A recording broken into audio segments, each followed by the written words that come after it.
2017 সালে হঠাৎ একটি টেলিভিশন চ্যানেলের অনুষ্ঠানে সন্তান নিয়ে হাজির হন ঢাকাই সিনেমার চিত্রনায়িকা অপু বিশ্বাস।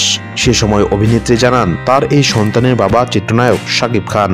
এই ঘটনার পর অনেক জল গড়িয়েছে। অপু বিশ্বাসকে শাকিব খান ডিভোর্স দিয়েছে। দুজনেই নিজেদের জীবনে থিতু হওয়ার চেষ্টা করেছেন। তবুও এখনো প্রায় সময়ই শাকিব খানের সঙ্গে সেই সম্পর্ক ও সন্তান নিয়ে টেলিভিশন অনুষ্ঠানে হাজির হওয়া প্রসঙ্গে প্রশ্নের মুখে পড়তে হয় অপু বিশ্বাসকে। সম্প্রতি তেমনই এক অনুষ্ঠানে অপু জানালেন, আমার সেই ঘটনার পর অনেকেই মনে করেছেন এভাবে সন্তান নিয়ে টেলিভিশনে না আসলেও পারতাম, বা এটা আমার ভুল ছিল, পুরো বিষয়টি পারিবারিকভাবে সমাধান করতে পারতাম। এরপর এই নায়িকা বললেন, পারিবারিকভাবে আমরা সমাধানের চেষ্টা করেছিলাম, কিন্তু প্রতিবার মনে হচ্ছিল কেউ পেছন থেকে টেনে ধরছে, যে কারণে বাঁধনটা ছিঁড়ে গেছে। অপু বিশ্বাসের সঙ্গে বিচ্ছেদের পর নায়িকা শবনম বুবলীকে বিয়ে করেন শাকিব খান। সেই সংসারেও নায়কের একটি পুত্র সন্তান জন্ম নেয়।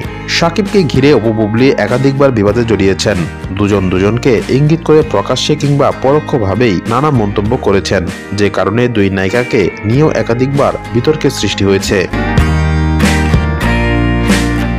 যে কারণে সম্প্রতি এক সাক্ষাৎকারে বুবলীর নাম না উল্লেখ করেই এ সকল বিতর্কের জবাবে অপু বললেন, আমার সন্তান না থাকলে যে প্রসঙ্গটা সৃষ্টি হয় তাদের আমার যোগ্য বলেই মনে করতাম না, কারণ যোগ্যতা একদিনে সৃষ্টি হয় না।